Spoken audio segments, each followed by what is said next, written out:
When man invented the wheel, the course of history took a dramatic turn. The horse-drawn cart became the horseless carriage. Creation of the automobile sparked a need for speed that consumed 100 years of motoring. In the 1960s, man's obsession with big V8 engines resulted in a special breed of car. Fast, powerful, brutal, cars with real muscle. And so, the muscle car was born. Today, the breed continues on its relentless path of evolution. But to know where we're going, we need to know where we've been. Australia's heritage of homegrown high performance on show. The 2006 Australian Muscle Car Masters.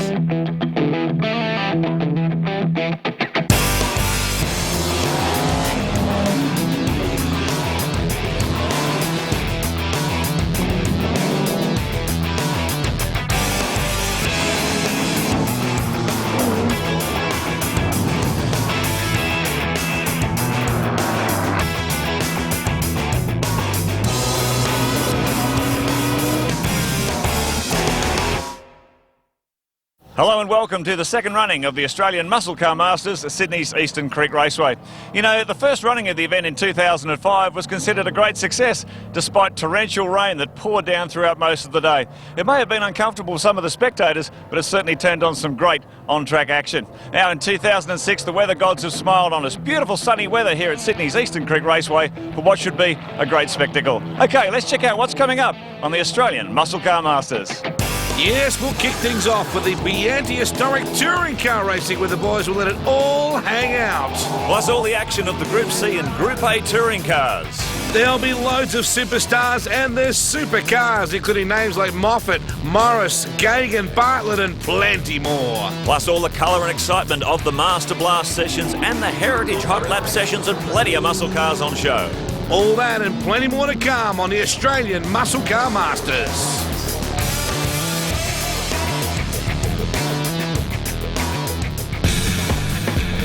Let's have a quick look at Sydney's Eastern Creek Raceway. It's just under 4 kilometres in length, 12 turns in all, and the cars race in an anti-clockwise direction. Spectacular circuit, heaps of elevation changes, and turn 1 is one of the fastest corners in Australia. Picking up the action for race number 2, brought to us by Speedy Wheels. It's the Bianti Historics, and we're going to see some serious wheel action today with some of these onboard cameras, Mark. Yeah, it's just been amazing. I think we've got all the action covered here. One camera in Des Wall's car, the 67 Gagan Mustang, another one in Steve Mason's Camaro, a third in Robbie Braun's Valiant Charger, the hot Hemi 6. Fantastic field of cars. We've got more cameras back in the action. One with Jason Tilley. Now, Jason unfortunately snapped his gear shift in race 1 and has put him right to the back of the grid for race 2. He's got a lot of work to do.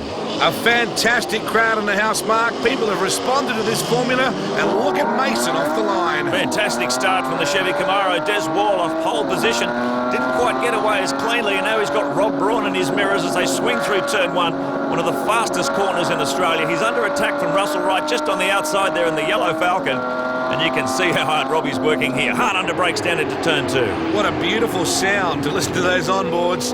Tirana right in the middle of the mix as well. Into turn number 2, plenty of tyres howling, and that will only get worse as the race wears on. And that's an unusual sight there. You can see Tilley's green Falcon right alongside his Paul Stubber, the fast man of Group NC Historics. He was late getting out for race 1. That puts him to the back of the grid for race 2. So both Tilley and Stubber watch from a charge from these two. I think that's only done a good thing for the standard of racing. Stubber is the wild man. Now have a look at some of the moves through the field here. Tilley, as we look at our Rare Spares replay, it's like a scene from the movie Bullet here, Mark. Oh, look at Stubber just threading the needle backwards and forwards. Bit of racing room through turn 1. The tyres are cold. These cars are very twitchy as they head down toward turn 2. Oh, and he has a go under brakes. Well, this will be big. Deeper. Oh, 3 wide.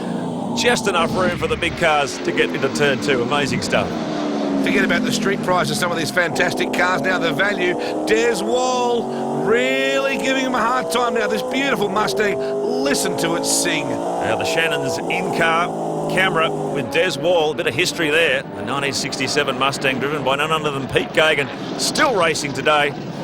Incredible. Here's the battle for the lead. Steve Mason and the big 350 cubic inch Chev Camaro leading Des Wall onto the straight. Huge crowd at Eastern Creek today. Back with the Mount Panorama Resort in-car camera for Robert Braun, and you can see, oh, he's got a problem. Well, the car got very snaky coming off the top of the hill, so I'm not sure what the problem is. He got off the circuit momentarily. He was certainly fairly animated about it. Well, I was just going to say the V8s maybe have an advantage in a straight line. Look at this attack under brakes by Wall. He locks the inside wheel. Oh! And they've contacted too. Right in the middle of the turn. He had everything locked up there, just nudged into Mason's car, and he's taken the lead as a result. Back on board with Jason Tilley here, the Speedy Wheels, XY Falcon GTHO, and working really hard out of turn number 2 here. Capri in the crosshairs. Oh, look how hard he's working at that wheel. The big Hoosier cross-ply tyres that these V8s run in this category, they really move and squirm around. Under power, here comes Tilley, that distinctive green Falcon, the reigning Bianchi historic touring car champion, in the hands of his older brother Brad last year. Let's have a look at the rear spares replay of that incident down at turn 2. He's really, really deep. Then it locks up. He loses steering control and just a biff into the side of the Chevy Camaro. Appropriate, we should take the Shannon's car insurance on board for that one, as he goes in and just creases the left front quarter panel of that immaculate entry of Mason. Weight comes off the inside wheel. She pinches. It's locked. Just not enough to arrest the speed. Just a bit of a nudge there between the two cars. So Mason gets back onto the track, but as a result, Wall has taken the lead. Now, Rob Braun, you saw he had some sort of mechanical problem there coming onto the straight. Let's have a look at the rear spares replay. Maybe this will tell the story. Oh! No, he's got some... Is that a flat tyre? I think he's got a flat tyre. With all due respect to the people currently doing it, this is where drifting really evolved, isn't it? Over 35 years ago, that's the way they used to back him in. We're on board with Tilley once more. It's a Ford Fest here into turn 1. This is a great charge through the pack from Tilley too. Russell Wright on the outside just gives him a bit of room. Tilley showing a lot of speed here. As I said, he started from the back after a broken gear shift, and you can see for that puff of smoke, he's pushing very, very hard in the XY GTHO Falcon, sideways under power out of turn 2. And here's our race leader, Des Wall, still locking those front brakes. This gives an indication of how hard he's pushing this car. Famous car. Loves his muscle cars too, even races a beautiful Chevy Corvette in sports sedan action, so he's always a fan of the big cubes. Jason Tilley, the youngest of the 3 Tilley brothers, and they all take turns at driving this car. Certainly one of the most famous cars in Group NC historic touring car racing. Smoke and dust everywhere up ahead of us. The guy's running a little wide. Listen to that 351 cubic inch Cleveland V8. Magnificent sound from these historic touring cars. How hard we would have pushed the Tirana. Grant Wilson, car 68, another of the Chevrolet Camaros, proving very popular in this category of racing. They were successful in their day, and that success has certainly translated to the new millennium. I think that was Scott Bargwana running right there with him as well, as we take a look at Wall once more in the Castrol Ford Mustang. There's the battle for second, and look at Stubber. He has come from the back of the pack, can you believe this, to be in contention for a podium finish. Have you ever been in a road car with the guy, Mark? It shouldn't be a surprise to you at all. There's nothing he does slowly. The West Aussie, a property developer, developing a heck of a lead at the moment over his rivals, if he can catch this man. Incredibly famous car. A lot of people think that Castrol Mustang is a replica. It's not. It's the real deal. The Stubber comes hard under brakes. Bianchi, in-car camera with Steve Mason. Oh, Stubber! Look at this. Trying to get 550 brake horsepower to the ground. No wonder the stands are full, Mark. Look at this kind of racing. Well, look at how busy they are on the steering wheel. These cars, they weigh about 1,500 kilograms, somewhere between 550, 600 brake horsepower from these V8 engines, and very, very hard cross-ply tyres that don't help these cars get much power to the road. This is why it's spectacular. Look at this. Mason. This is like a drifting competition. It's not a race. This is fantastic. It's a shame that the word aero isn't limited to chocolate bars rather than spoiler kits, because this is when they really had to manhandle the cars.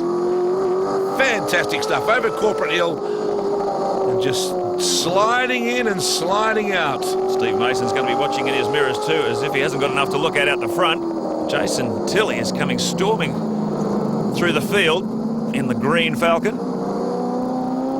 So Stubber and Tilley have done a miraculous job to fight their way up toward the front of the pack. But you can see, there is Tilley, just in the background there. So Stubber's done a terrific job Oh, just locks the inside wheel.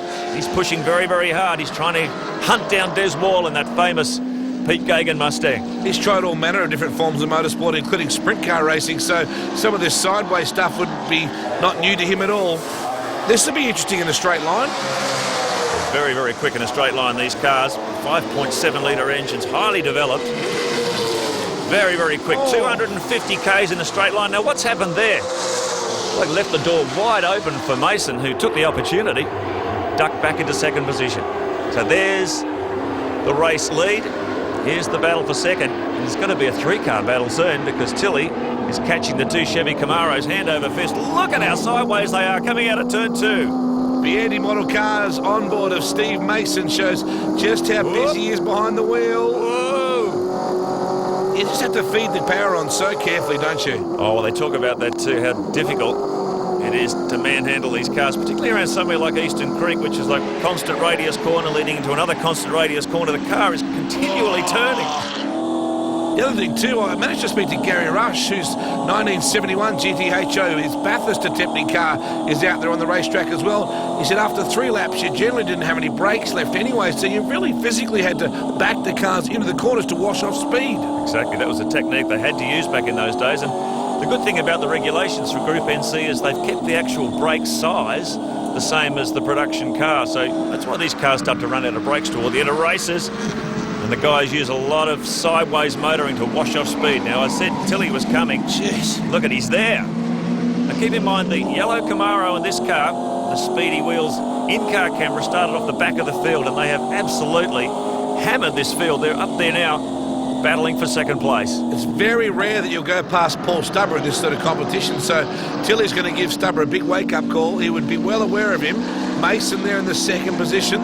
Oh, they straighten up a little bit, knowing that Tilly's behind them this time around. Great battle here. 3 American muscle cars leading this race. There's the first of the Aussie ones. The Speedy Wheels Bianti Race 2.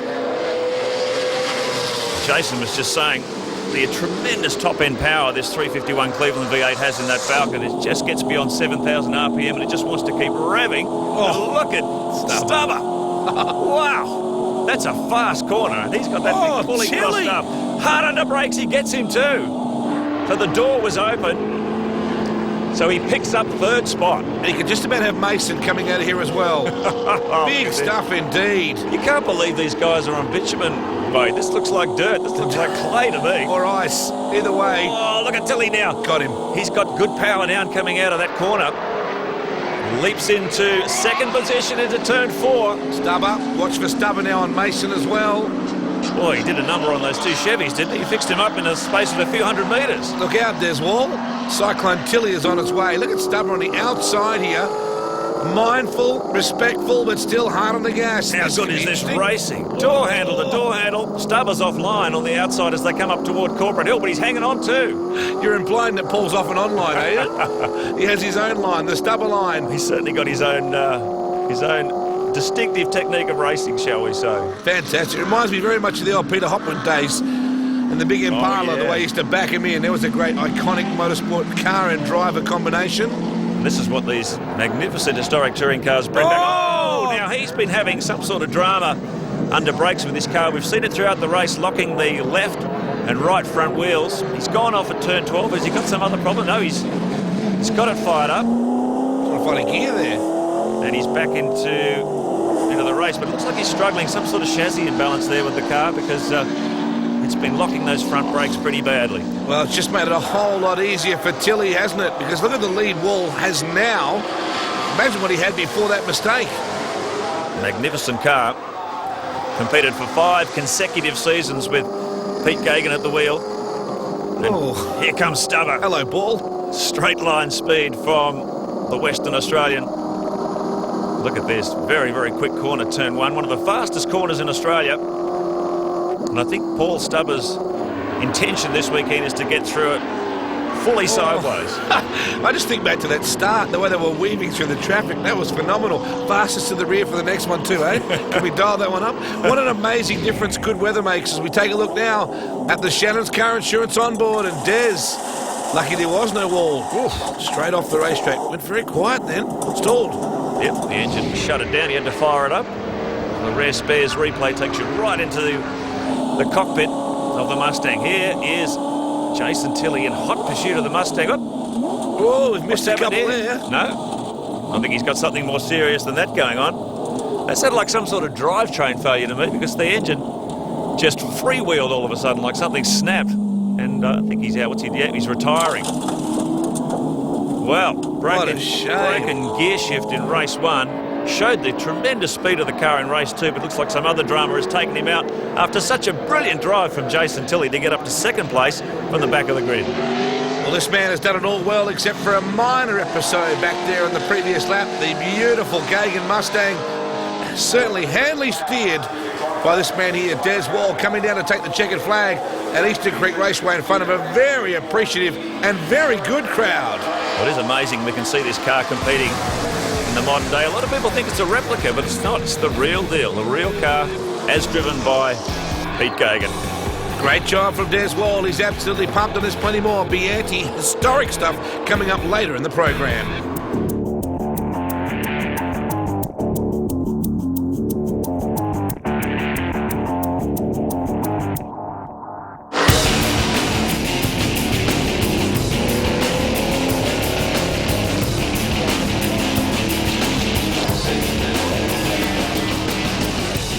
Back in 1971, the Ford Motor Company of Australia built 2 very special Falcon GTHOs for Pete Gagan and Alan Moffat to drive in the Australian Touring Car Championship. The idea was that this was the car that was going to knock off Norm Beechey's Monaro. Didn't quite work out that way. There were 2 cars built, one for Pete Gagan, who unfortunately can't join us now, but Alan Moffat's still here, and Pete Gagan's car's still here. Extraordinary time in Australian motorsport history, Ford building these 2 cars. Yes, and thanks to David Bowden's foresight to secure it and keep it under wraps for many years while Pete was alive, and we'll think of him today. Mine didn't go as well as his for a very real reason. I had my Trans Am Mustang. I had sponsorship from Coca-Cola at the time, and winning was the object of the exercise. As hard as we tried with my car in Melbourne, we couldn't get it going as fast as the Mustang, and ultimately Ford didn't have the patience to continue, and Pete, really to his credit, and his team took delivery of the car and developed it to its full potential in Sydney. And to Pete's credit, he drove the back tires off this. He really did. You had some great races with Pete. The one I remember most, him in this car, you in the Trans Am Mustang. Easter 1972 at Mount Panorama, 13 laps. People still call that the greatest touring car race of all time. It must send a shiver down your back even today. Well, it sends a shiver down my back, Mark, because I remember what I had to do to keep up with him. And the silly thing was I was that close to him that I was getting a bit of spray off the back of his diff or some little oil leak he had. And I thought I'd get brilliant in my younger days and, of course, clear the windscreen. And the moment the wiper went across the windscreen, it just turned to, I couldn't see anything. So I thought, well, I'll stick my head out the window. Well, that was a good idea, but the only way I could do that is undo the seat belt. And I actually sat on the edge of the seat with my head out the window at 175 miles an hour. That was actually quite interesting. And as hard as I tried, I couldn't quite get by Pete. I think I led a couple of laps that he passed me, and the finish was a photo finish to his credit. He really did a superb job.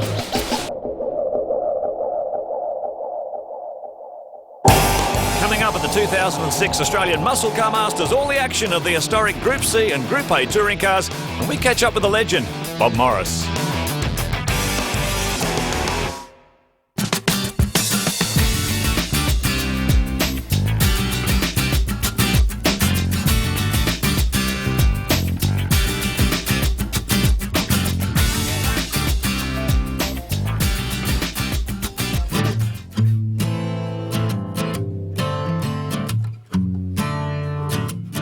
One of the really special attractions of the Australian Muscle Car Masters is the incredible display of road-registered muscle cars, with hundreds on show here, taking part in the track parades throughout the day, and of course the static show and shine displays. Clubs including the GTR and XU1 Tirana Club, they're hosting their inaugural Nationals this year.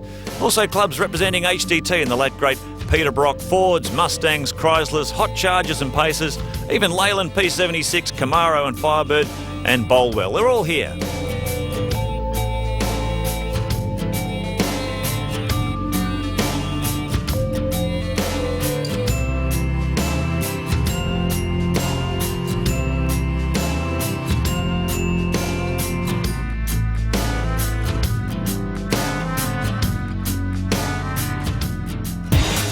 Time now for your Group C and A action. Race number 2, proudly brought to us by the Mount Panorama Best Western Resorts. And you're going to see plenty of cars that make a lot of sense out here.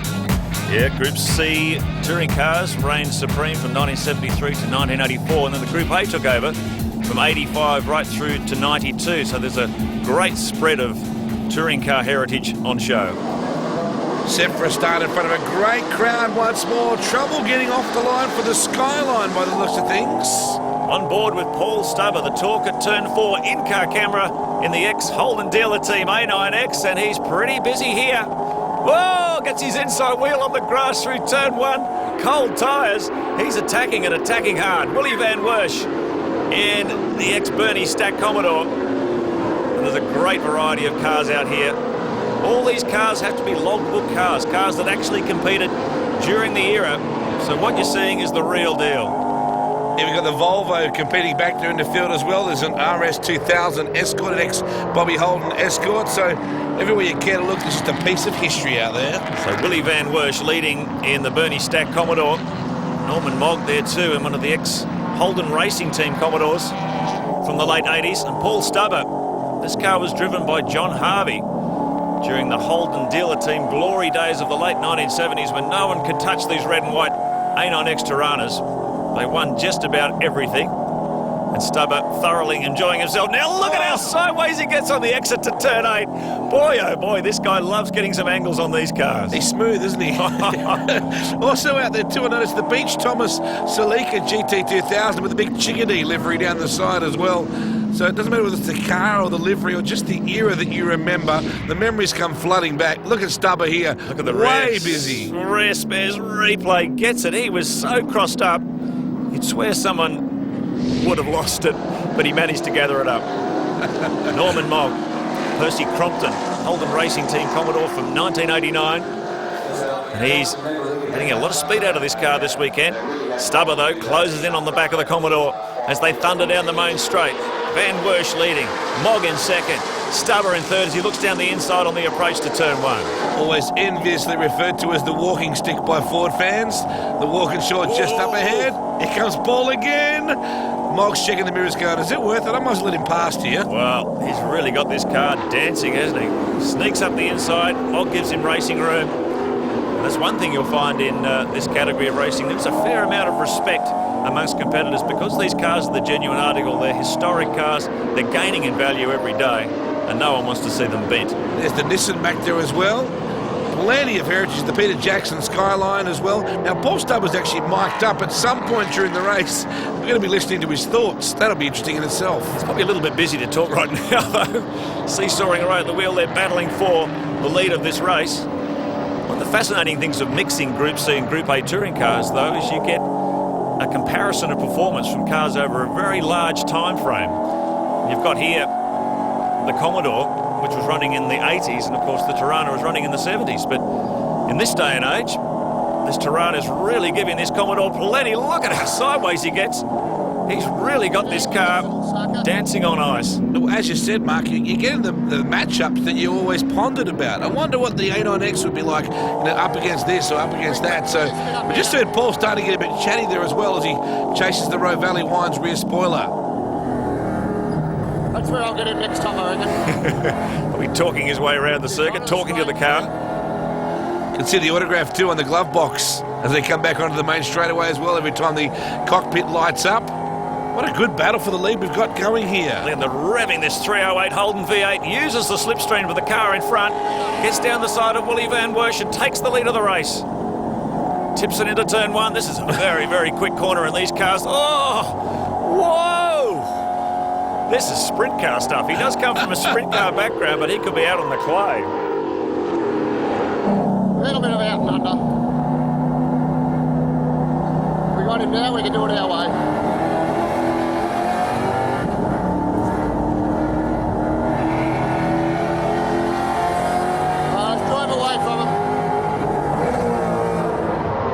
way too much fun for one person, Mark. Oh, boy, isn't he what? Going to drive this race the way he wants to. I thought he was doing that from the start. Willie Van Wersch in his mirrors now doesn't want to lose that lead. And look at the fantastic variety of cars in the field behind them. Michael Ward, ex-Bill Patterson, Tirana, and there's the Jansen Perkins A9X from 1977 at Bathurst, finished third up there. So great. Oh, Van Willie Van Wersch. Wersch. Oh, he's lost a wheel. That was very, very close for the 7 car. Oh, likewise there as well. You can still see the wheel bouncing around in the background. Other guys going left and right trying to avoid the stricken Commodore. But a left rear wheel has departed company in rapid fashion. And that may bring out the safety car. Safety car. Oh, that'll just punch it up. We'll have a bit more fun, I suppose. Yee-hoo! Stubber having fun. Let's take a look at the rare spares replay of all of this. And ball gets through cleanly. Van Wersch just popped the wheel off. Shit, accelerated away. Must have bounced off the fence. Oh, how close did Mog come too? Spinning the HRT Commodore, but he was lucky not to hit tail to tail there. And he just might have kissed the wall, he did.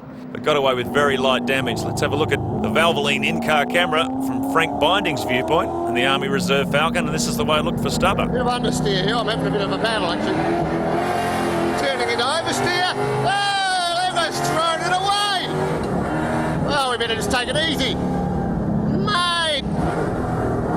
Talk about making your life just a breeze. We're having miles of fun. Now I better just save the tyres for the next race, eh? Well, he's certainly got to look at that in his rearview mirror.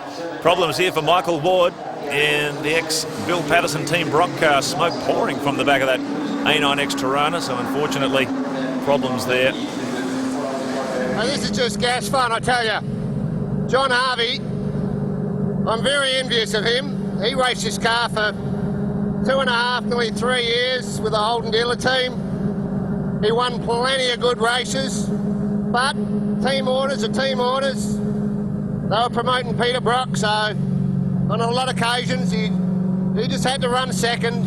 And Gentleman John, as they call him, he played his role in the team.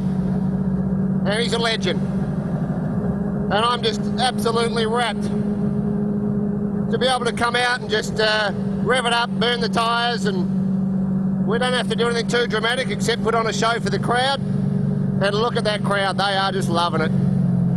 Entertainer, race car driver and promoter, it seems, Paul Stubber. Yeah, he's doing a great job out there. We take the Valvoline in-car camera with Frank Binding and the Army Reserve Falcon. They're going back to full green racing conditions. Safety car peels off. So it's pedal to the metal. Down this long, long straight.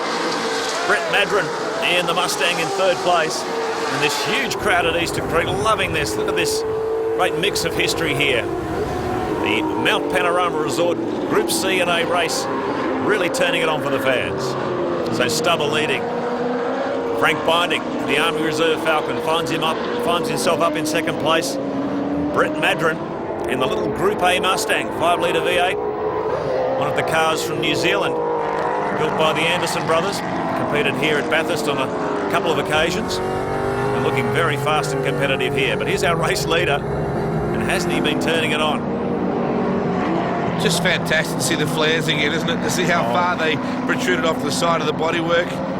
And all those other Group C signatures, the flared guards, the fat tyres, the drop tanks, they really were pretty aggressive looking race cars. And Frank Binding in this beautiful Army Reserve Falcon, he's getting a lot more success out of this car than its original owner, Bobby Muir, ever did during its heyday. It was a tough time for Bob. Didn't quite have the equipment of the leading teams and really struggled to come to terms with this vehicle. But Frank Binding, in historic touring car racing, has rebuilt it and certainly given it a new lease of life. It's a very competitive Ford. Not quite competitive enough to knock off Paul Stubber, though, as he sends the Tirana down the main straightaway here at Eastern Creek Raceway on an inevitable path to victory. Paul Stubber, what a drive here at the Creek. Fantastic victory in the ex-HDT Tirana, and Frank Binding will take second ahead of the Nissan in third. Little MHDT, I tell you, this car is just the way it left the track. Brakes, shocks, wheels, motors, everything. Don't remember John Harvey driving it quite like that, but it certainly is quick. Plenty more CNA action coming up later in the show.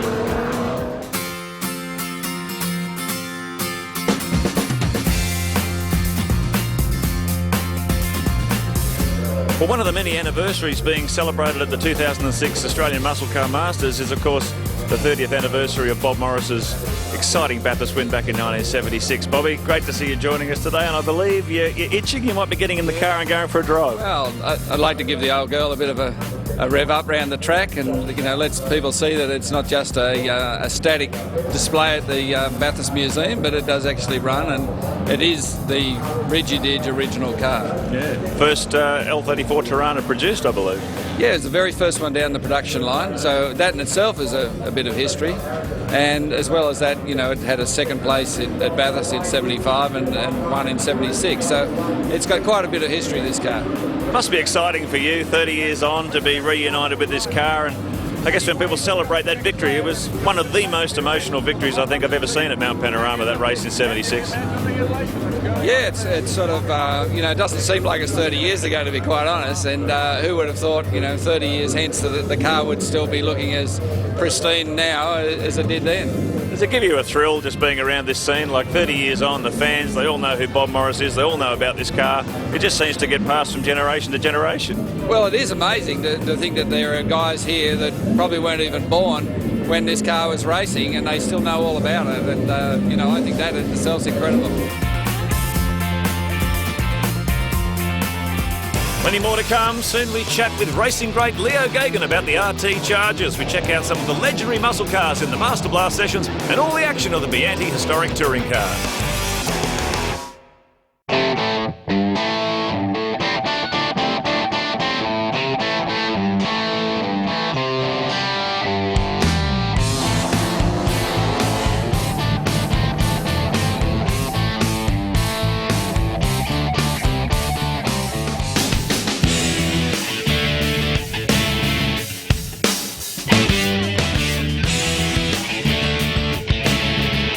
Well, one of the many anniversaries being celebrated at the 2006 Muscle Car Masters is, of course, the 35th anniversary of the Chrysler Charger, making its debut at Bathurst, the Hardy Friday 500 of 1971. The man who was leading the charge for Chrysler was Leo Gagan. Leo, it's fantastic to have you here. 35 years on, boy, that's a long time. Well, it doesn't seem that long. I wonder what I did with all that time. It must have been fantastic, because you were leading the development with the car, with the Chrysler Australia. You got in as a clean sheet design. You were there from the start. It must have been very interesting times. Yes, they were paying me for my advice and also for my driving. They took most of my advice, and that was fine. They disregarded a couple of things I would have liked to have had. But it was fantastic to see the birth of a car. The first Charger I saw was made of clay. And people talk about that race in 1971. It was, of course, dominated by the GDHO Falcons, but you've always said if they'd had decent brakes on these Chargers, you would have beat Ford. Oh, look, it would have put Chrysler's budget up a bit, because they would have had to buy sandwiches, but we would have been that far in front we could have stopped for lunch. Instead of that, we had to be gentle and nurse the brakes. We were lapping 5 seconds a lap below the potential of the car, but we had to make it live. You have to remember, and people, so many people here today weren't even born when all this was happening, but the cars had to be raced as they were sold. The manufacturers had to make and sell 200 cars to qualify. Now, we could have built a faster car, but it would have been unsafe to sell to the public. So we had to compromise a little bit there.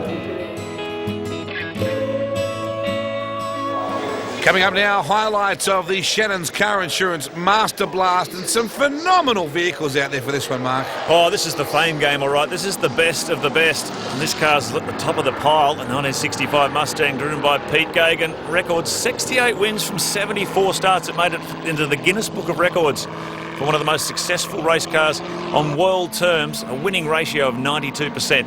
And there's the car's owner, David Bowden, just going out and enjoying a few laps and really soaking up the atmosphere of this unique occasion. Beautifully turned out car, restored by the Bowden family, and just looks magnificent in its total team colours. Here's another car we saw earlier in that program in the interview with Alan Moffat, Pete Gagan's 1971 XY GDHO Super Falcon. There was only 2 of these cars built. Tremendously expensive and exotic cars, heaps of lightweight bits. The idea was they'd knock off Norm Beechey in the Touring Car Championship. but the cars were very, very difficult to get up to speed. Moffat gave up with his early, but Pete Gagan persisted with this car, and it really is one of the icons of Australian muscle car history. Over 600 brake horsepower from the 351 Cleveland V8 back in the early 1970s. That was a lot of power. And this was, of course, the car that won that thrilling race at Mount Panorama Bathurst, the Easter 1972 Australian Touring Car Championship race with Moffat's Trans Am, which all the people who witnessed it still claim was the greatest touring car race of all time. And it's so good to see this car still in action. And hear this car in action. Doesn't it sound fantastic? And here's some great history for you on show. 30 years, the 30th anniversary since Bobby Morris and John Fitzpatrick took victory at the 1976 Bathurst 1000. And here's the man himself, Bobby Morris. He said he was going to take the car out for a pedal, and he's delivered on his promise to the fans. This car spends most of its time as a static display at the National Motor Racing Museum at Bathurst, but they've wheeled it out here, Rod Harvey and his team.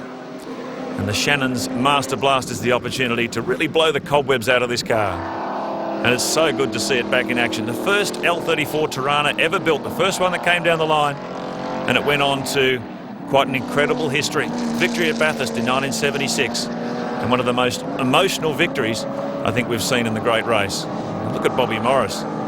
He's a guy who still fits into his original racing suit that he wore back in those days, which is more than could be said for a lot of the guys as they've gone into their later years. Johnny Goss, famous driver, victory at Bathurst in 1974 for Ford, and in 1985 with Jaguar TWR. And this car, Goss owned for many years, ran as a Group C car in its early days, it was converted to Group A, and Goss has presented it in that beautiful colour scheme with which he won the Bathurst race in 1985 with Armin Hahnen. Beautifully turned out, V12, 5.3 litre engine. And it really is a work of art, this car. Goss has taken a lot of pride in the restoration of these vehicles, and he just loves putting them on show for the fans. And when you consider a lot of the fans here were maybe too young to even see these cars race in their heyday, it really is an eye-opener. Fantastic action in the Master Blast. Still coming up, we take in more Bianchi historic touring car action, and we meet Freddie Gibson to talk about one of the more unusual muscle cars.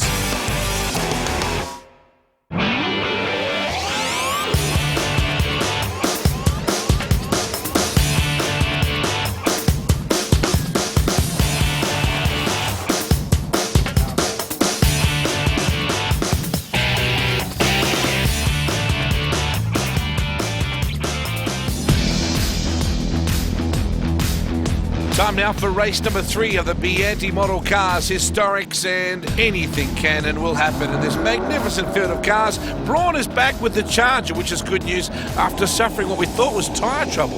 Yeah, it's a shame it's put him right down the back of the order.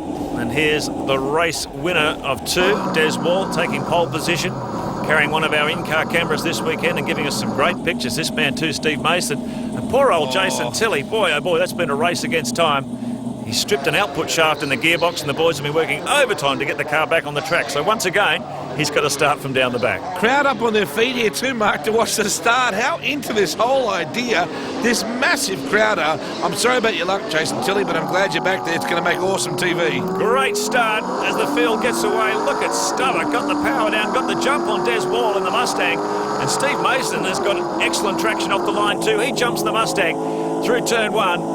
And here's Des Wall, the view. The Shannon's in-car shows you Steve Mason squeezing through on the inside. And Stubber already has about 50 metres on the pack. Oh, look at this. Under brakes, Scotty Bargwanna in the XU1 Tirana sneaks up the inside of Des Wall. And he's going to get him too, coming through turn 3. So Des Wall has copped the short back and sides here in the Gagan Mustang. Gee, Des has almost got the Mark Martin Arkansas grip going there at the moment with the car. Is very busy indeed. They come over the top of the hill. Look at the different motorsport marks we've got out there. Just fabulous stuff. GTHO, locked in. You've got Escorts, you've got Capris, you've got Minis as well. Great stuff. On board with Jason Tilley, the speedy in-car camera. And I said the team race against time. They broke that shaft in the gearbox. Their father, John, had to speed back to the team's HQ at Brookvale between races and get the new gearbox. They just got it fixed in time. And now Jason has got his head down. He's got to push his way through this pack. Rob Braun carrying another one of our in-car cameras in the Charger. He's chasing him. The Charger's got a great note to it, doesn't it? It really has a bark to it. Yep, triple carb Hemi 6, no sound like it. This is beautiful too. Shannon's in-car camera with Des Wall. Fuel-injected 302 V8, and he's really copping it here. Scott Barguana, cheeky Tirana, very quick through the turns, and he's giving these V8s plenty of curry in the opening laps. Steve Mason, a magnificent-looking car. Chasing hard as Paul Stubber does the job. Bit of dust there from Barguana getting offline. Here comes the Mustang. Look at the straight line speed of the Mustang. You'll notice Des has the standard Mustang steering wheel in the car too. He found in the first few races with one of the smaller sports wheels, he couldn't get enough leverage on the steering. It was so heavy, so they had to put the original steering wheel back in the car. He's found the car much easier to turn now. And you look at the in-car camera, he's really working hard at that steering wheel. Oh, we got a couple off the circuit here. A couple of the Falcons. Turn one, claims a few more victims. Here comes Very, Tilly. very fast. Look at Tilly. He is absolutely charging. It's been worth, between him and Stubber, they've been worth the price of admission, haven't they? Now the Charger coming through. Braun, we're on board. The best Western Mount Panorama Resort car. Bit of wheel spin just then. Just missed a shift, and he's getting very, very sideways as he comes out of turn 3. Rare spares replay. Oh, this is what happened back in turn 1 there. Well, Tilly was lucky to avoid that. Dust and tyre smoke. 2 cars spearing off onto the outfield. Didn't really lift though, did he? Oh, look at this. Getting very, very close now between Wall and Steve Mason. Beautiful sound of that 302 V8. There's so much to be said for going back to just taking the aero kits off cars and making them work around the circuit, make the drivers work, get the tails out. Crowd would love it, I'm sure. This is such a great formula. Oh, now problems here. Looks like Stubbers. Stubber. Is he going into the pits? I think Maybe some sort of drama there. Some sort of mechanical problem for our race leader. But he's peeled off into pit lane, so Steve Mason now takes over the lead. Wall in the Mustang GTA up to second. So Stubber having a few problems here. This is the battle for the lead, and the Shannon's in-car camera takes you right to the heart of the action. What can Des Wall do here? These two cars collided in an earlier event right at this point of the circuit. Newcastle's Steve Mason doing a good job at the moment, leading Wall. Braun has passed a stack of cars like he did last time. He makes his way up the inside, goes past the RX2, I think it is. He's got Jason Tilley up ahead of him in the Green Falcon, so he's trying to keep pace with him as they both started off the back of the field. The Charger Precision Driving Team, how good is that? Look at this, Des Wall really sniffing around the back of this Camaro. Quite a difference in engine capacity here. The Camaro with a 350 or 5.7 litre V8 versus the 5 litre in the Mustang. But the Mustang, of course, has much wider tyres, which is allowed because it's a genuine historic car. It's allowed to run the spec that it did back in its time. What must it be like for the Morrises and the Gagans and the Moffats to come out and watch these cars run again? Is it a bit like watching someone dance with your ex-wife? Well, they certainly love it because the Muscle Car Masters attracts plenty of legendary drivers and stars from the past. It's just great. You can just smell the nostalgia around this circuit. The racing fuel, the cars stepping sideways, the burning rubber. It really is racing the way it used to be. Robert Braun, great pictures on the Best Western in-car camera as he sneaks up behind Gary Trelaw.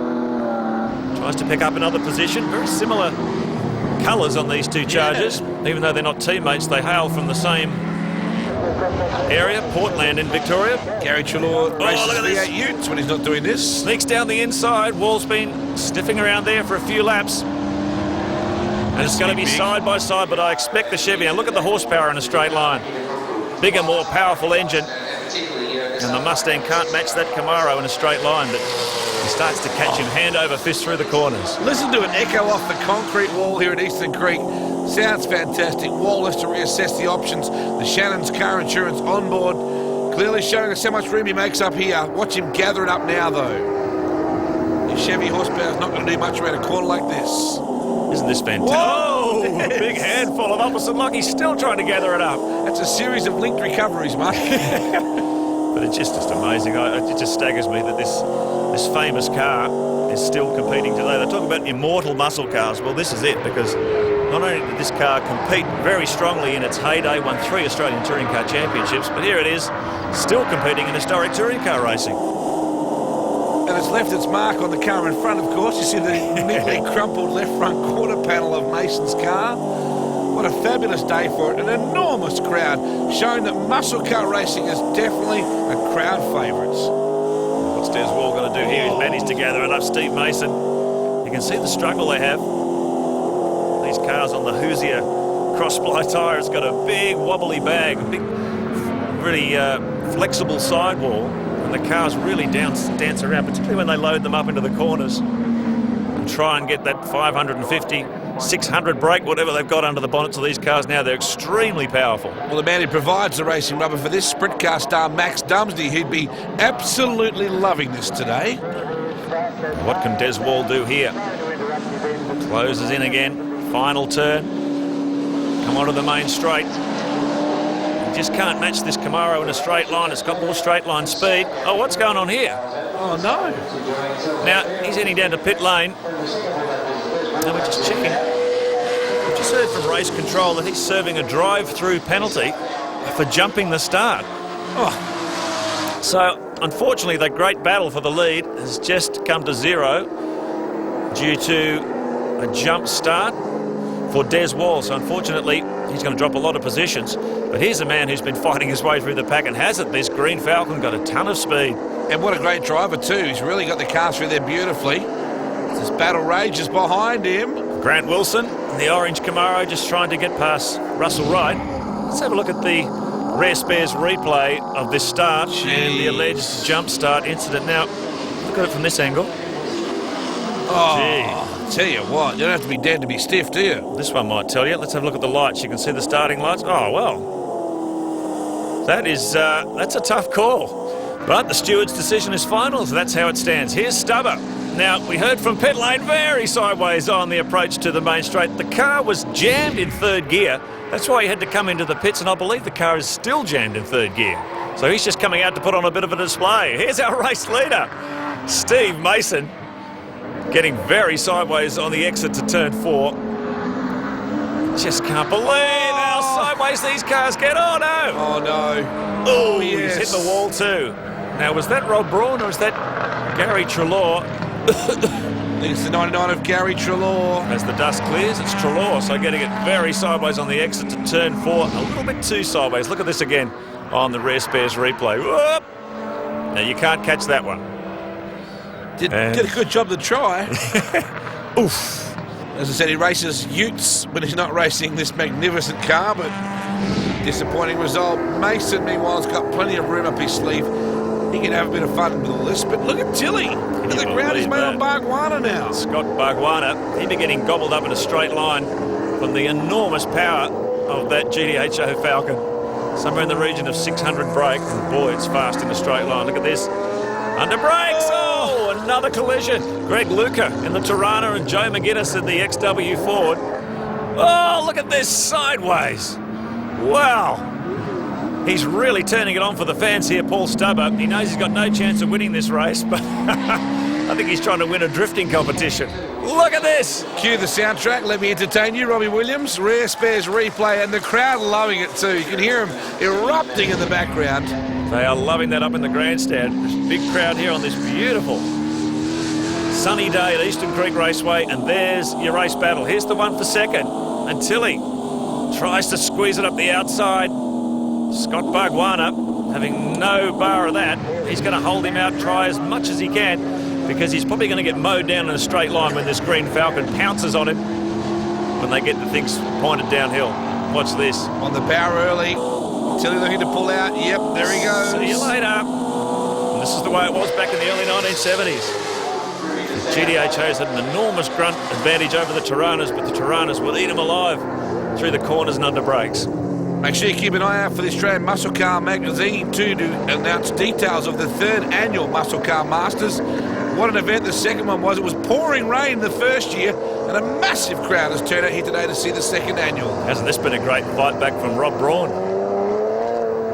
Just closing in on the V8s here. And here's Steve Mason, our race leader. And Des Wall's drive-through penalty for jumping the start really took the pressure off the Chevy driver. So he'll just be looking in his mirrors. And there's Tilly. Got past Scott Bargwanna. Bargs is doing a great job to stay with him, though. Sure is. Just shows the speed of those Tiranas around this place. They had it all to themselves in the wet here last year when the V8s were really struggling for grip with all that grunt. But now we've got a dry line. The Tirana just can't match the straight line speed of these big muscle cars. Mason with plenty of clear track in front, not so much behind him though, as Tilly starts to crank it up. Laps are dwindling here at Eastern Creek Raceway. Bianchi model cars bringing you historic touring car action, muscle car racing at its best. Steve Mason, he's still got a comfortable buffer over Tilly, so he'll just be able to cruise it back home. Oh, no problems. He's come off at turn 2, straight off, under brakes. So can he get it back on the track in front of Tilly? I don't think so. No, Tilly takes the lead, and he might even lose it to Scott Bargwanna as well.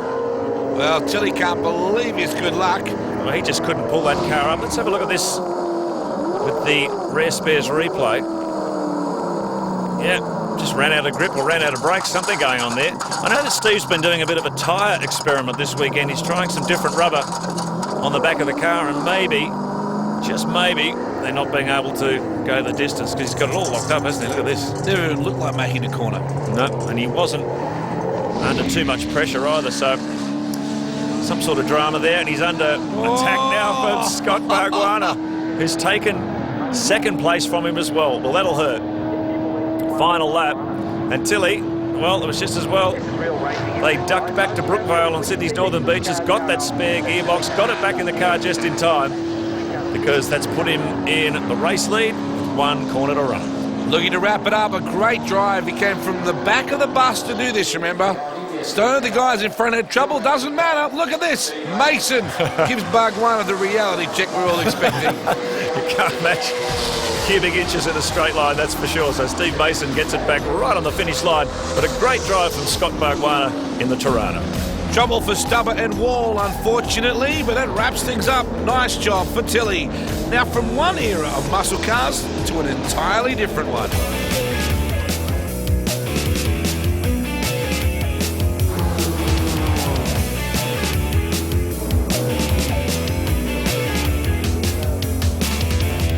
Well, the 2006 Australian Muscle Car Masters, a muscle car with a twist, I guess you could say, the fantastic Nissan GTR, the car they call Godzilla, and the man who was team manager through that thrilling period was Freddie Gibson. Fred, fantastic to have you here. Look at these cars, they look brand new. They're better than what we had them, aren't they, really? Especially this one here, because that's the one that Richo crashed at Bathurst that year. Yeah. And it's been rebuilt. It's done a fabulous job, sort of thing, and look at it now. I can't believe all these old cars coming out the woodwork. It was an extraordinary era, that, when you're running the GTR, twin turbocharged, all-wheel drive. All the other blokes hated it, they just didn't think it was fair. Well, the whole thing, I suppose, Nissan looked at making the best touring car for European touring car racing, and the cars they had before then, the Bluebird and the DR30, HR31s, they really weren't there. They were there, but not there, and they decided to make the best car, and they didn't make the best car. And we had the quickest cars in the world here, because our regulations probably made it freer out here than what they did in Japan.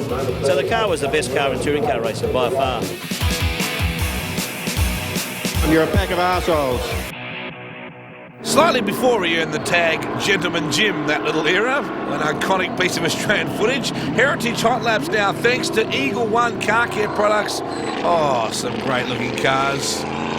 Great sounding cars too, Wade. A few better than this. 1975 XB Falcon GT, driven by none other than Johnny Goss. Didn't have a great debut at Bathurst in 75. It only lasted about 10 laps before the engine blew. But it did have an incredible claim to fame in 1976 after Alan Moffat's car caught on fire. His whole transporter was burned to the ground, and Moffat borrowed this actual car and raced it in 2 rounds of the Australian Touring Car Championship and went on to win. Here's some other great history too. A survivor from the 1971 Hardy Ferodo 500 at Bathurst. Jeff Leeds Digby Cook Tirana, beautifully restored, one of many privately entered Tirana XU1s in the race that year. He finished 15th in Class D. And you can see here Trevor Simmons, the man who proudly owns it now, beautifully turned out for the Heritage Hot Lap demonstrations. Real blast from the past when you used to race at Bathurst on skinny steel wheels. Here's another famous car from Bathurst, or infamous I should say. Sterling Moss Jack Brabham Tirana L34. This is the actual car that was stuck on the start line, and Jack Brabham got rammed in the tail by a Triumph Dolomite. It was supposed to be the big comeback for the 2 world champions, Sterling Moss and Jack Brabham, but the car didn't even get off the line. Some fantastic history here at the 2006 Muscle Car Masters. Coming up, it's the final race for Group C and Group A touring cars. There's more heritage hot laps, and we catch up with a man who spent time on his lid on top of the mountain. And tell me, what's your favourite driver from the old days, the 70s and 80s? Alan Moffat, actually, yeah. I was hoping to get an autograph and sell him, but I haven't found him yet. This is what motor racing's all about. Yeah, why do you say that? Well, it's what I grew up with, and I know a lot of the people here are similar age to me, and there's a lot of younger ones, which is nice. And it's very important that we breed this into them. This is what it's all about. Wonderful day. Yeah, older man, Brock and Grice. Well, Big Gossy, yeah, Johnny Goss. And I spoke to him and I spent some time with him down in the pit shed earlier this morning. So that was a real buzz. It's good to see all the old Fords and Holdens. Yeah, it's good. I've known John Goss and Gary Wilmington for years. Alan Moffat, he's the king of the Australian royal family, and he's here today. Mate, it's awesome. The event's fantastic. Good to see all the old muscle cars, all the stuff that I grew up with. And not really a fan of the V8s as much as these things, because the drivers actually drove these cars. Even if they had problems, they drove around, and it's just good to see all the old race drivers, and really good day.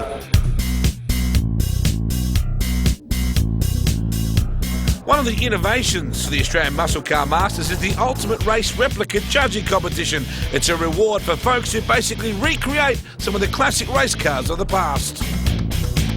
A good example of the quality of cars we're seeing in the Ultimate Race Replica Judging this year is this beautiful Falcon XY GT built by Steve DeLissa. This car was raced by Barry Sharp back in 1971 for the Jack Brabham Ford dealership.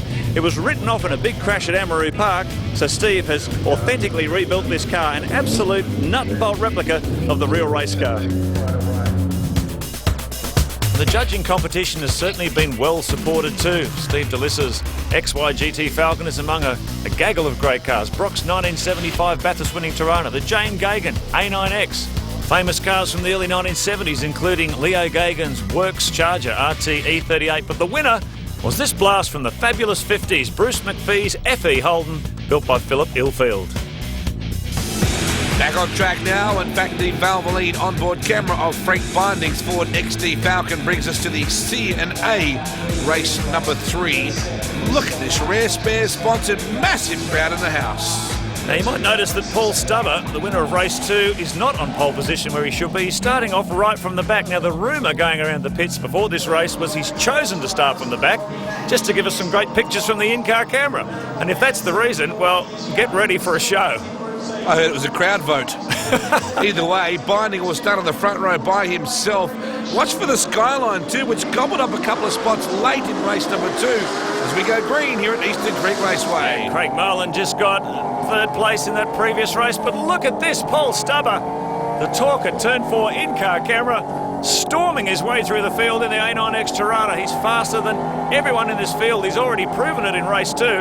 Let's see how quick this car can go when he's got to thread his way through the entire Group C and Group A field. Look at this, through on the inside, outside, through the middle, doesn't really matter.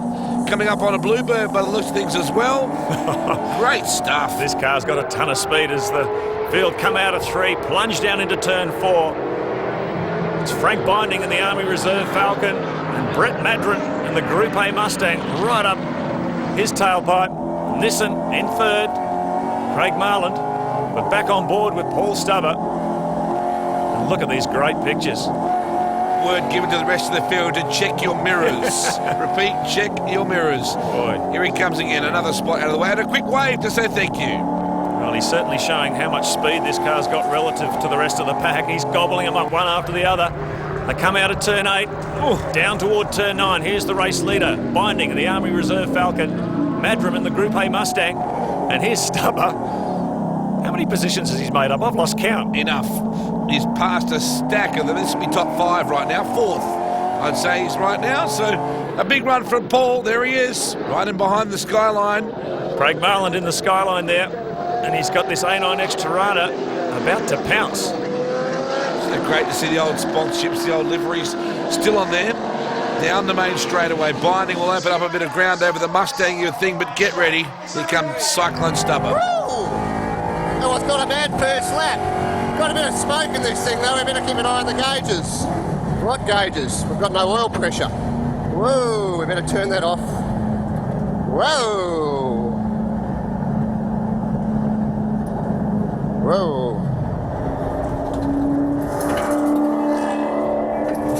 That's a shame. That's a shame. Never mind. That's called give it all you got and have a bunch of fun. But unfortunately, we're parking it. Yeah, rip up a small lobster farm and repairs as well. That would be a bit of an expensive blow-up, I would think. You could apply one of Alan Grice's old sayings about that. Use all it's got, and if you have to park it, so what? But he's had a fantastic weekend, Paul Stubber, and the fans have certainly appreciated the show that he's put on here. He understands the showbiz element of this event, and he really turns it on. Fantastic stuff. Anyway, here's our race leader, the Valvoline in-car camera, Frank Binding. He's having a good day in the Army Reserve Falcon. Working hard at the wheel through turn 8. Whoa! And on the exit, down toward turn 9. How many turns lock to lock in this thing? Well, this is just fantastic. Looking at these in-car cameras, the amount of wheel work had to do in these cars, the drivers had to work very, very hard. Some great history here, car 15. Ex-Peter Jansen Tirana. Here's one of the old Nissan Works team cars, the HR31, driven by Mark Scaife back in the late 1980s. It's still running beautifully. The new owner, Terry Ashwood. Well, Binding got an excellent lead up his sleeve here. Not necessarily what it's all about, but he's got a commanding lead nonetheless. The field certainly got spread out here. Stubber's retirement. But just look at some of these great cars further back in the pack. That's the Jansen A9X Tirana. And Rare Spares Group C&A Race 3. Some great variety throughout the pack. Your mind just goes spinning back, doesn't it, when you see these cars? Like when you start to see even the Nissan Bluebirds out there and the Skylines and things. You think back to the drivers at the time that were racing them and how they had an effect on your life each year you watched Bathurst or the touring cars. The Fury Nissans, you know, it's just amazing how your mind just goes straight back to where you saw them. It just makes you realise the incredible variety in our heritage. The enormous number of different cars that have raced over the decades. And this is an interesting one, this the white Nissan Bluebird. When Nissan changed from rallying to circuit racing, and these cars, these four-doors, came in and ran in the early 1980s, and they really turned it on. Very, very fast. Pole position at Bathurst in 84 for George Fury was one of the highlights, and it's great to see them in action today. And there's Craig Marland and the Nissan Skyline just maybe closing the gap a little bit to Brett Madron in the Group A Mustang. 5-litre V8 engine. Dick Johnson actually ran one of these cars in the green stuff colours. And I was talking to Dick a little bit earlier on. He said one of the frustrating things about running that car was that Ford never really backed it in terms of homologation. Oh, there's the Nissan's in trouble. Craig Marland heads into pit lane. So maybe a mechanical problem there as well. Yes, but Johnson was talking about the Group A Mustang, saying if Ford had have backed it with a few trick parts like fuel injection and things like that, he could have taken the fight right up to those BMW 635s, which were really the dominant car in the mid-80s. I noticed a few Volvos in the field too. You cast your mind back to Robbie Frankovic. What a great competitor he was too, and he used to get the big stick out. Sure did. Won the Touring Car Championship in 1986 in one of the turbocharged Volvos. Just a horrific concept, isn't it, that a Volvo should win the Australian Touring Car Championship. I think people are still getting over it. So, here's another bunch of famous cars, Tiranas, more Peter Jansen Commodores. Bolt-on flares. Gotta love it.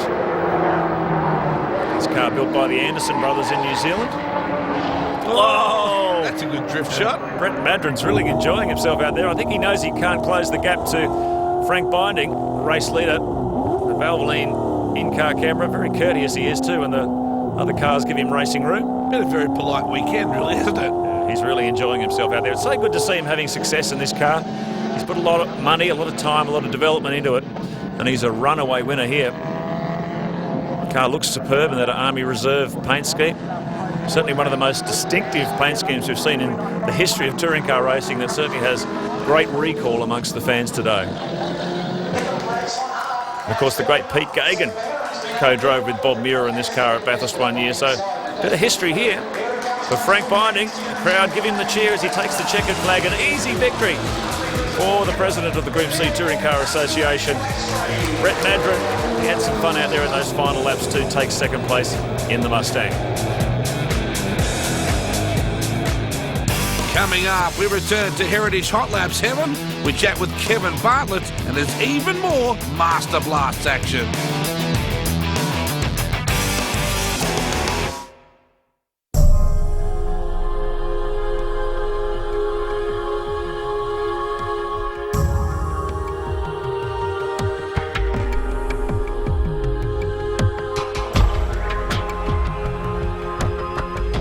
Time now for the talk at Turn 4 Heritage Hot Laps highlights once more. The Australian Muscle Car Masters. Yeah, unusual cars. This Ron Dixon, HQ Monaro GTS that he campaigned in the early 1970s at Bathurst. Both 308 and 350 V8 form. Another interesting car is this Charger RT E38. It was raced by Brian Reid and Graham Ritter in the 1971 Bathurst 500. It's amazing to see these cars still surviving. And this is the only one of the 10 cars that competed in that race that's still on the road and still driven today by its very proud owner, Ray Eichen. Another survivor from the 1971 Bathurst 500, the Damon Beck Gary Rush GTHO Phase 3. This car disappeared into obscurity as a road car for many years before its current owner, David Arnold, rescued it and put it back in its authentic 1971 Bathurst livery. It's so great to see these cars, the genuine survivors of Bathursts of the past, out there and turning it on for the fans today. And of course the driver of the car, one G Rush, became the greatest sprint car driver of all time, winning 10 Australian Sprint Car Championships.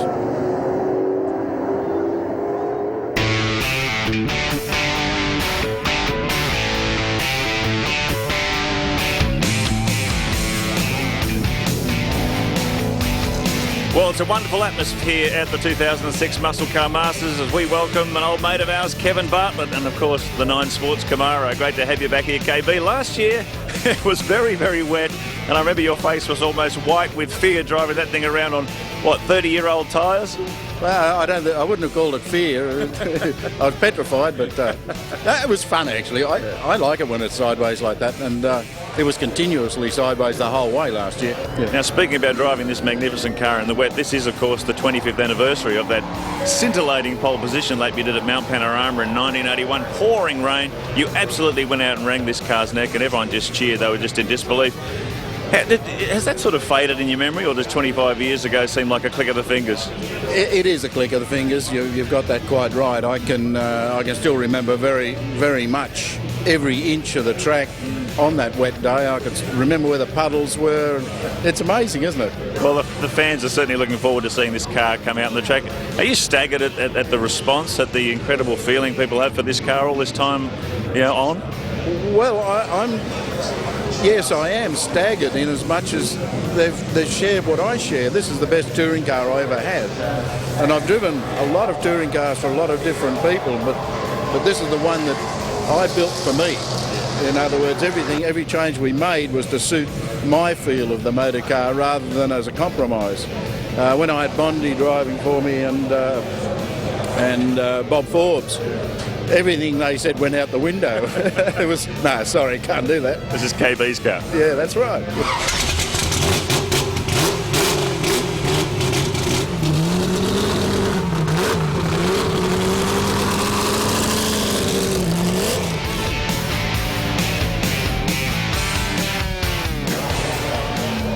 I was 10 years old when this car came out, Mark Osler, and I got to tell you, there was no more vivid image in motorsport than a car upside down at the top of the mountain. Yeah, it is really one of the icons of Australian touring car racing history. Fabulous Z28 Camaro. Bathurst pole position in 1980 and 1981. Of course, the famous rollover in 1982. And look at the way KB is getting stuck into it here. Imported in 1979, backing from the late media mogul, Kerry Packer. Recently restored by fabulous Bowden collection in Queensland. KB is very much hands-on in the restoration of that car. Made its official racetrack comeback at the 2005 Muscle Car Masters, but that was in wet conditions, of course. Now KB's out in the dry, and he's absolutely having a ball. Isn't it great to see the car being driven this hard by the bloke who made the name all those years ago? Still very much actively involved in so many facets of Australian motor racing too. Never ever turned his back on it. That is an absolute monster of a car. That defines a muscle car, if any car does. Here's another classic, the Bob Morris A9X Tirana. This is the car that he knocked off the works team with in 1979 to win the Australian Touring Car Championship. It was a fantastic year. No one thought they'd get anywhere near Brock with the works backing. But John, with Peter Malloy as his engine builder and his chief tactician, took the fight right up to Brock and managed to win the title. Incredible. This car now, great to see it still in action. Beautifully restored, owned by Gary and Chris Hinton. And they really enjoy getting it out and blowing the cobwebs out for the fans. The last two cars we've seen with commercial television backing. Yes. Go and try that now, I dare you. Amazing stuff. Very distinctive car too. Bob Morris chose this paint scheme because Ron Hodgson said to him, well, what colour scheme do you like? And he said, it's got to be green because it'll stand out on colour TV. And he was right too. Pardon me if I bow here. Yes. Bow in reverence, John Goss, 1974 Bathurst winner. And this beautiful working replica of the car that took he and Kevin Bartlett to victory that year. The original car, unfortunately, was just completely trashed at a time when these cars weren't considered valuable. So John had a spare XA GT shell, and he built this car up using a lot of the original components from that 74 Bathurst winner. So it really is wonderful to see this car back in action. Look at these two. This could be on here. Well, they've been at it for a few laps and they're not mucking around. So John Goss and Kevin Bartlett, former teammates at Bathurst, and really looking fantastic in action here all these years later at the Muscle Car Masters.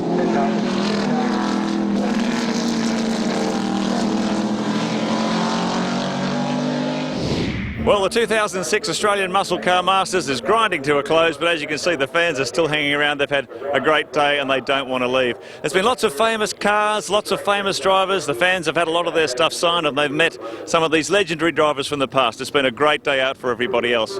Hope you've enjoyed all the action of the 2006 Australian Muscle Car Masters. Until next time, it's bye for now.